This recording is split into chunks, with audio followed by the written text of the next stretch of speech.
मेरे दिव्य गुरुदेव श्री परमहंस योगानंद जी के द्वारा ये टॉपिक, एक गुंडे का दमन, यह वर्णन मेजदा नाम की बुक से जो सनंद लाल घोष ने लिखी है। सनंद लाल घोष परमहंस योगानंद जी के छोटे भाई। मेजदा का मतलब मजला। परमहंस योगानंद जी, अनंत लाल घोष परमहंस योगानंद जी, और उसके बाद सनंद लाल घोष, और उसके बाद विष्णु घोष। ये चार भाइयों की कहानी। इसमें सनंद लाल घोष जी लिखते हैं चैप्टर 7 में, मेजदा नाम की बुक में। परमहंस योगानंद जी का नाम मेजदा के नाम से, मजले के नाम से वो जानते थे, रखा गया था। एक गुंडे का दमन। विद्यालय सत्र के आरंभ में एक हट्टे दुष्ट लड़के ने मेजदा की श्रेणी में प्रवेश लिया था। जब भी अवसर मिलता था वह दुर्बल छोटे लड़कों को धमकाता था। वह उनको छोटे निरर्थक कार्य करने के लिए बाध्य करता था और अपने नौकरों वाले कार्य करवाता था। यदि वे इनकार करते तो वह उनकी पिटाई करता था। एक दिन मेजदा के एक छोटे सहपाठी पर उस धमकाने वाले गुंडे ने प्रहार किया। कद और बल में इतने भिन्न दो लड़कों के बीच इस अनुचित विवाद को मेजदा यानी परमहंस योगानंद जी सहन नहीं कर सके। जब वो छोटे थे, एक विद्यालय की घटना है, उन्होंने बड़े लड़के को ललकारा, यदि आपकी लड़ाई करने की इतनी अधिक इच्छा है तो मुझसे लड़ो, आओ देखे कौन कितना शक्तिशाली है। परमहंस योगानंद जी ने जब छोटे से थे, स्कूल में थे, तब उन्होंने किसी दूसरे बच्चे को ललकारते हुए ऐसा कहा।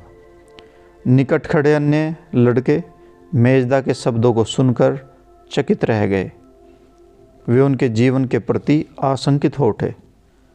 गुंडे ने तिरस्कारपूर्ण प्रत्युत्तर दिया, तो छोटे बच्चे, तुम इसलिए इतने क्रोधित हो, क्या तुम नहीं जानते मैं कौन हूँ? यह कहते हुए वह एक आहत चीते की भांति मेजदा पर कूद पड़ा, परंतु वे दोनों धूल पर लुढ़कते हुए भूमि पर थे। फिर एकाएक वे पैरों पर खड़े हो गए। बलिष्ठ गुंडे ने मेजदा को अपने सिर के ऊपर उठाकर जमीन पर पटक दिया। मेजदा एक कड़कड़ाहट भरे धमाके के साथ गिरे, जिसकी ध्वनि ऐसी हुई मानो मेजदा की पीठ टूट गई हो।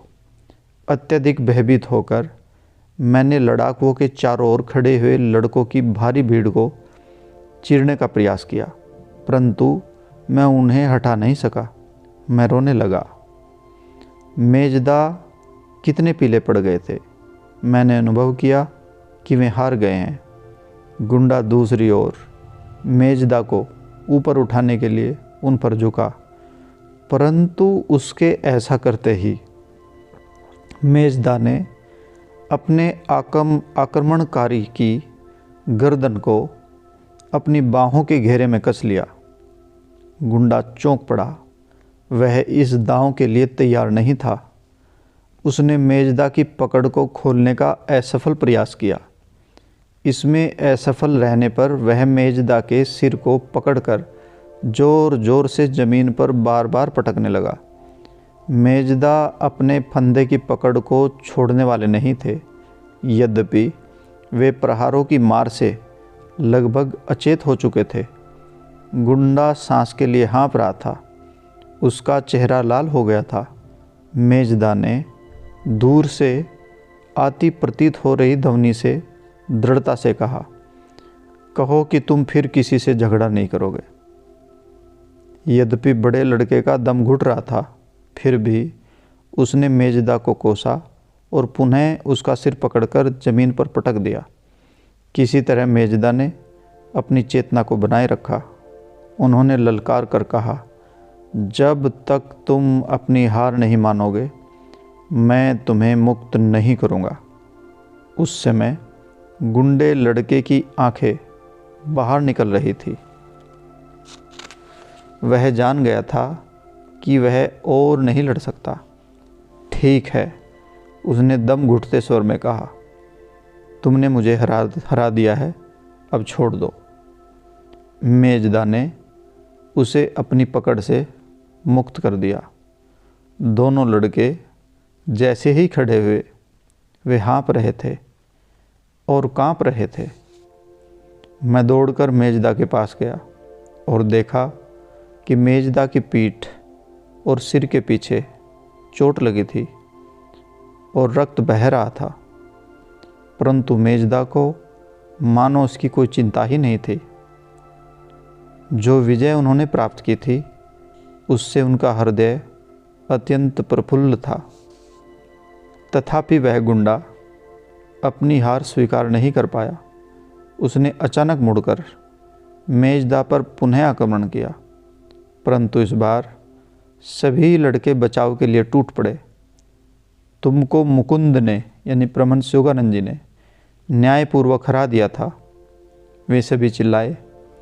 यदि अब तुमने इसके साथ कुछ भी किया तो तुम्हें हम सभी के साथ लड़ना होगा, और यदि ऐसा हुआ तो हम तुम्हें इतना पीटेंगे कि तुम अपने शेष जीवन भर बिस्तर से नहीं उठोगे।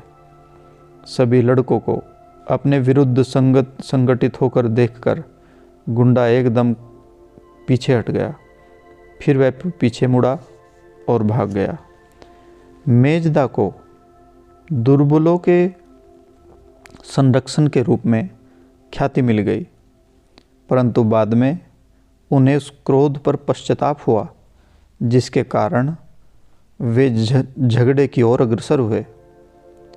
जब उनमें यह ज्ञान प्रकट हुआ कि उनका क्रोध अनियंत्रित हो गया था, उनके अंतःकरण का तीखा दर्द उनकी शारीरिक पीड़ा से कहीं अधिक बढ़ गया।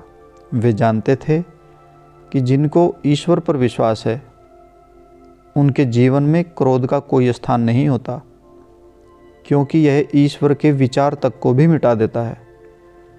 उन्होंने दृढ़ संकल्प किया कि वे क्रोध के आगे कभी नहीं झुकेंगे।